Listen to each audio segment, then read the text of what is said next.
I was living in hell in this world, and I thought to myself, if I kill myself, I will be in hell for eternity. And I was desperate. Hello, my name is Mohammad Faridi. I'm Iranian. I was born in city of Tehran into a devout Muslim family. In 1984, when I was born, the country of Iran and Iraq was in war. That was an 8-year-long war days for our countries. Many of Muslims willingly gave their life up for the cause of jihad, to defend Islam or advance it. And my uncle, two of my cousin, they joined that war willingly and gave their lives up for the cause of Islam. My mom was a devout Muslim, and she mandated us to follow Islam and to fulfill the Sharia of Islam.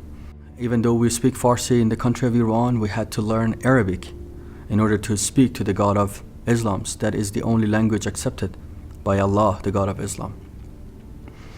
And I went to mosque and to a lot of madrasas, to a lot of Quran classes, to learn Arabic and to learn how to recite the Quran and how to memorize the verses, the passages, sometimes chapters of the Quran in order to pray to Allah.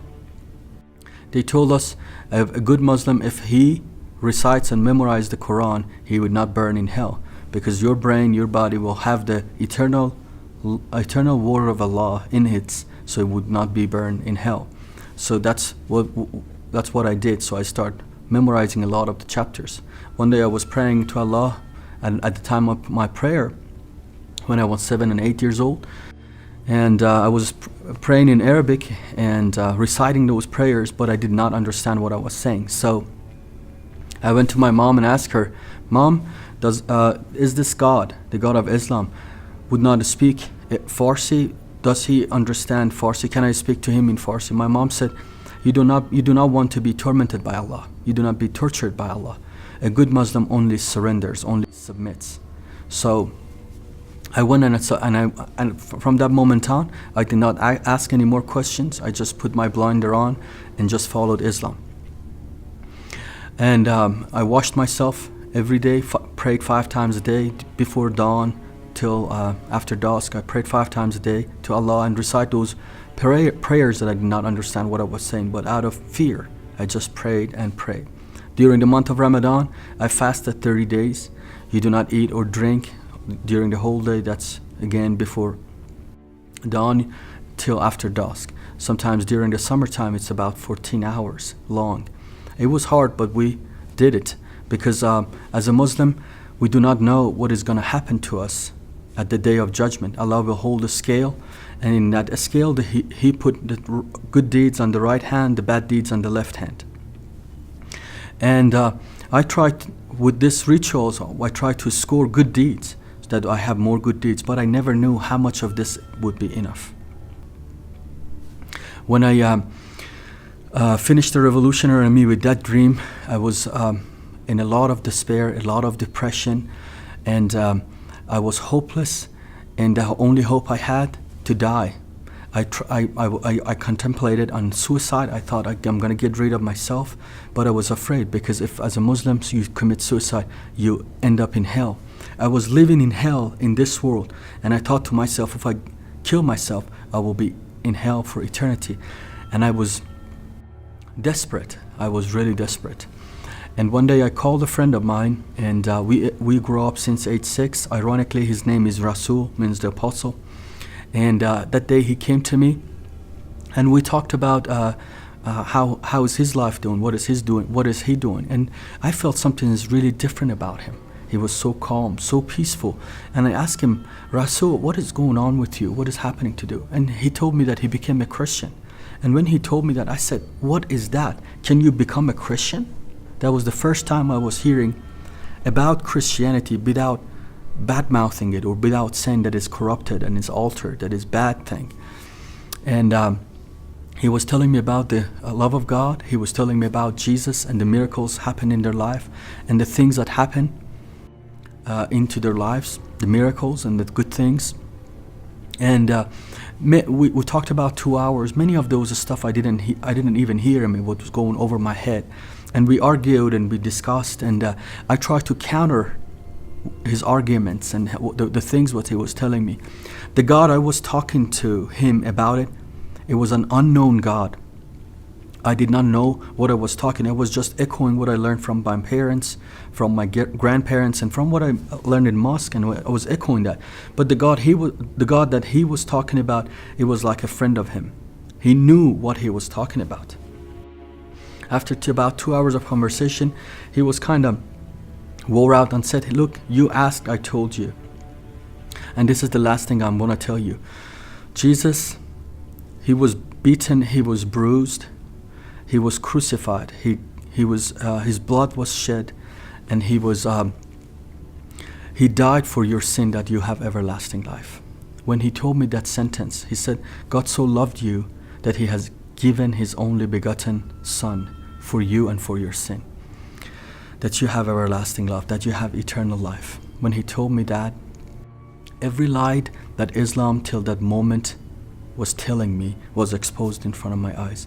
I was beating myself, I was bruising myself, I was cutting myself, I was shedding my own blood, and ultimately I was going to become the sacrifice for Islam. He told me it was all done in what Jesus has done for you. When he told me that, this message pierced my heart, and I fell down on my knees, and out of desperation I asked him to pray for me. I said, I want that, I want that. And he prayed for me, and when I opened my eyes, everything in the world got a new color. Everything that was a shade of gray, everything was black, it got colors. I could see colors, I could smell. Something within me came alive. There was something in me that always bothered me. It was always restless. For the first time in my life came to the peace. If Jesus has died for me, why nobody has told me? If somebody has done a great thing for you, why they kept it away? Why they are not telling me that? Probably there's something wrong, or this guy is telling me a lie. So I went on a journey of finding out about if this actually happened to me. So a couple of weeks later, me and him, we went to visit a church. And as soon as I walked through the gates to go to the sanctuary, I had an encounter with the God of this universe. Something like a cloud came around me and gave me a hug. And within myself, 2 times I heard, "You're home, you're home." It was so tangible. I looked around myself. I said, what has happened to me? I could not feel my weight. I was so weightless. I was so peaceful.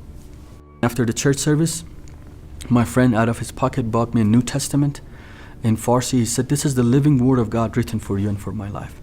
I said, I don't understand what are you saying, but I want to know if Jesus has died for me. So I took the book home and I started reading it. And the more I read the Gospels, or the more I read it, the more I got connected to it. And I came to this verse in Matthew chapter 11, verse 28, 29, and 30. Come to me who all labor, who are weary, and who are having heavy laden, and I will give you rest. Take my yoke upon you, for I am gentle, for I am humble. And I looked at the book. I said, how did you know I was weary? How did you know I was heavy laden? How did you know that? It's impossible. The book was talking to me, to my situation, like never before, like nothing else. I thought to myself, this cannot be right. Somebody has walking around writing this book about me and my situation. And I said, there is something wrong. Something is going on. And I thought I've been manipulated. I think I've been controlled. And when the next time I went to the church, I looked at people's book to see if their Bibles is a personal Bible, or everybody has a personal Bible. And I looked in, but it was the same. And I asked him, is this verse talking to you like this? And they'd show me the other verse that talked to them. And when the next time I was in a church, this time a gentleman came and shared his testimony of how he was healed of cancer. And he was a Muslim. The doctors rejected him, and he was going home to die. They said, there's no hope for you. We cannot do anything for you. And this gentleman in the church was sharing his testimony that he was going home. He see the cross over this church, and he comes in it, and there's some Christians in the yard, and he asked them, guys, can I give your God a try? I'm gonna go die. So they gather around him, they lay hand on him, and as they pray, he sees a hand with a print of nail touch his neck. And he goes home, he's not dying, he's getting it better, so he goes to the doctor, and there, when they run a checkup for him, they say that you're totally cancer-free, and we have never seen such a thing, not like that. And as he is sharing this testimony in the church where I was in there, I thought to myself, I have read that in my Bible, you will lay hand on the sick and they shall recover. And I said, this is actually happening. This God, what he says, he's actually happening today. So that day, I came to a conclusion for my investigation, and for the second time, I gave my life to Jesus, and I said, I'm not looking no more for any other things. So I became a Christian, and I was excited about it. I was going home to tell my parents and my friends about it, but I committed a sin that is unforgivable in Islam, and that's the sin of shirk, the sin of apostasy. I tried to keep it quiet, but after a while my parents understood about it. My dad got really violent, kicked me out of the house, beat me and kicked me out of the house, and I was out of my house for 4 months. 2 times my life was threatened, once by my cousins. They realized I'm a Christian and they told me, you betrayed Islam and you will pay for it. In June of 2012, I came to America, not for better opportunity, not for make a better life, just for safety and for freedom. And here in America, I founded a ministry called Destination Ministry, and the purpose of our ministry is to help people like me that are converting, or they need to minister to Muslims, to reach out to Muslims that they come from the bondage of Islam and cross to the kingdom of light.